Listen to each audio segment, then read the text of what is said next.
played on. Player for player, Skip, top to bottom. Offense, defense, offensive line, linebackers, DBs. I believe this is the most talented team Tom Brady's been on. And so, therefore, it's not the most difficult. Now, had he taken, say, the 2018 team, Skip, through this path, okay, no question. But, Skip, when you look at the talent level, and that's why I'm like a 3-point favorite, I mean, when you look at it player for player, I believe the Bucs are more talented. Yeah, I get it. He went through Breeze, Rodgers, Mahomes, but Skip, he brought a heavyweight, the contenders with him. I mean, he had a team with him, and I believe this is his most talented football team that Tom Brady's been associated with. So for me, no. I still believe because of what he did in 2001, Skip, because it was only his first year starting. He started, week 3? Started week 3, because I think Bledsoe got hurt week 2 or week 3. 0-2, yep. So he started week 3. Considering it was his first start and doing what he did and getting that because he beat the Raiders at home, then he goes on the road and beat a 13-3 Steelers team that Although he made it about half of that game, Bledsoe had to finish. Right.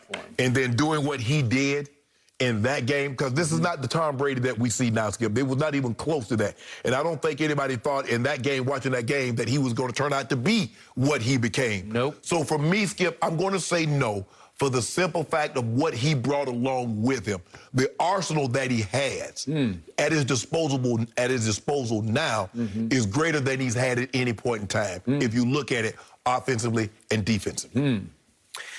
As usual, we see Tom Brady from a completely, utterly different perspective. I'm going to make the case this was the greatest run to a championship in sports history, given the degree of difficulty of taking over a team that went 7-9 a year ago. I give you the talent, but let's take apart the talent and see what happened this year. Okay. 43 years old, 7-9 team, an organization known as the Succaneers because they had the worst winning percentage historically in all sports. Right. There's a pandemic. There's very little off-season, mostly virtual, mostly thrown to people in parks until the quarantine got you and the park ranger said you can't do that in this park anymore. 0 preseason games. A schedule that threw you into the fire against your arch rival, a team that became your nemesis in New Orleans, in Game 1 at New Orleans. That was unfair and a predictable outcome. That team beat you on a Sunday night midseason when you were 6-2. It beat you 38-3 on that same turf that we watched the Super Bowl on. 38-3, and just went up and down the field on that loaded defense. They should have scored their first 6 times, but to your point, Jared Cook fumbled at the 2-yard line as they were going in for a touchdown that would have made it 6 possessions and 6 scores. And then, obviously, on that same field, Patrick Mahomes threw for 359 yards in the first half, 203 to Tyreek in the first quarter, 203 receiving yards by one receiver in the first quarter. Well, it was just wrong. And I didn't think that defense was going to be talented enough to rise back up to a level to carry them through the playoffs. No, you didn't think they would be able to play to their talent level. Yes. They were talented. They just weren't playing to that level. Playing to that level, although the secondary was just so young because you're 22 and 23 at safety. 24-year-olds. And 2 24-year-olds on the corners. And I think they're all pretty good players, but I don't see a Pro Bowl player unless Antoine Winfield rises into Pro Bowl status. He might. They'll start getting some, considering what they did in the Super Bowl, they'll start getting more looks now. Okay. And yet, will they have, I think they need to go out and sign one of these Patrick Petersons or Richard Shermans or somebody to give them some veteran depth and savvy at corner that they can utilize. Okay. So they go against Taylor Heineke in game number 1 on the road at Washington. And as you know, he just goes up and down the field on this same defense that's loaded.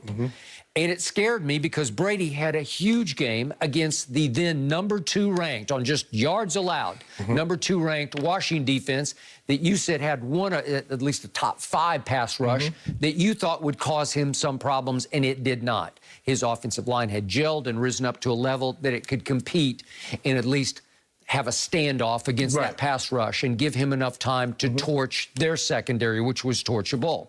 Okay, so that's the number 2 defense. Then they go to New Orleans against the team that had beaten them 38-3. And this is Drew Brees. It could be a swan song, but he has had Tom Brady's number, obviously, in many games. For the most part, he had won most of their matchups. And you do a number on them, and that was the defense. That was the first game the defense rose and shone, and you said, aha, that could work. And they forced 4 turnovers from Drew Brees, and yet that's the number 4 defense that Tom Brady is having to score against, and he scored. He closed the deal. He cashed. I mean, but think about where he was getting the ball at. Okay, but he cashed. Yes. He cashed when he had to cash.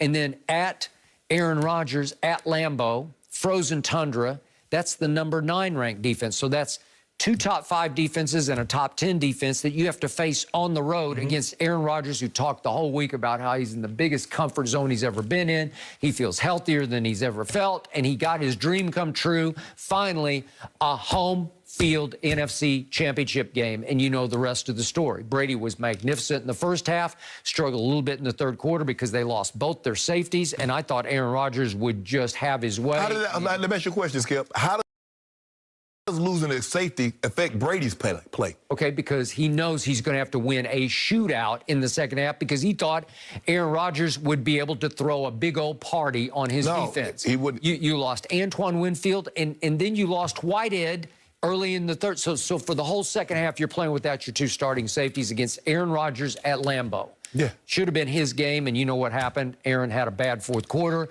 and they lived to tell. Skip, you keep saying the Buccaneers are the worst team, but Skip, what were the Patriots before Brady?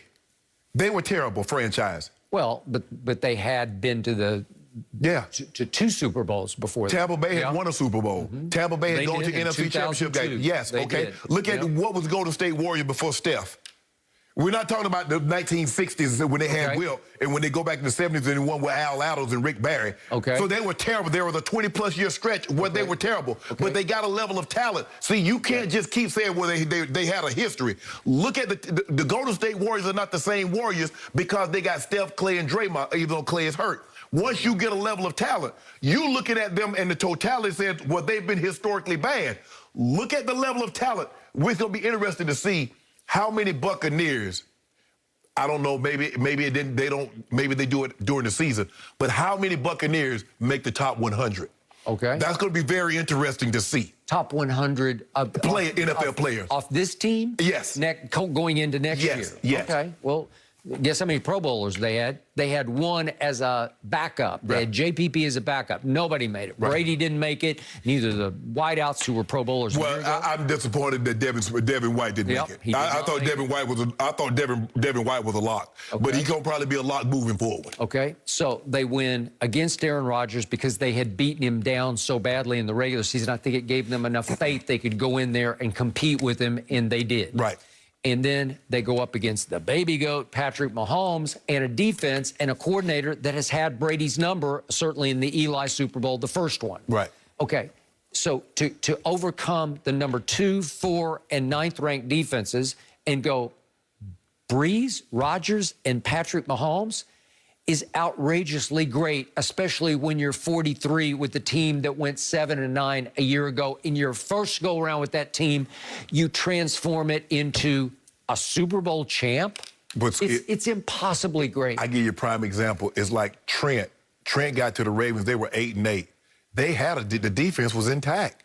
It was just getting the defense to play to the level consistently, game in and game out. Ray Lewis was there. Rod Woodson was there. Sarah Goose, all those guys were there. Now, okay, let's get a quarterback that understands is that if he doesn't turn the ball over, you get a guy that can make a play here or there. They brought me on as a free agent. They drafted Jamal in the first. Well, I think Jamal was 5th.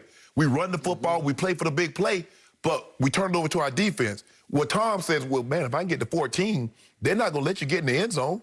So that's what they do in the red zone. They slam the door in Green Bay. The Green Bay, we're not letting you in the end zone. What they do to Pat Mahomes? We let you get down here, but you're not getting up on the end zone. Okay, but Tom Brady went 11-5 this year, good enough for a wild card. And many times that was in spite of the defense. It wasn't great all year long. There were many games when he just took the game over. Like against the Chargers at home in an early game. They fell behind 24-7, and Herbert's just throwing rockets. But what happened right before the half? The defense get a strip sack. They did. They force a fumble.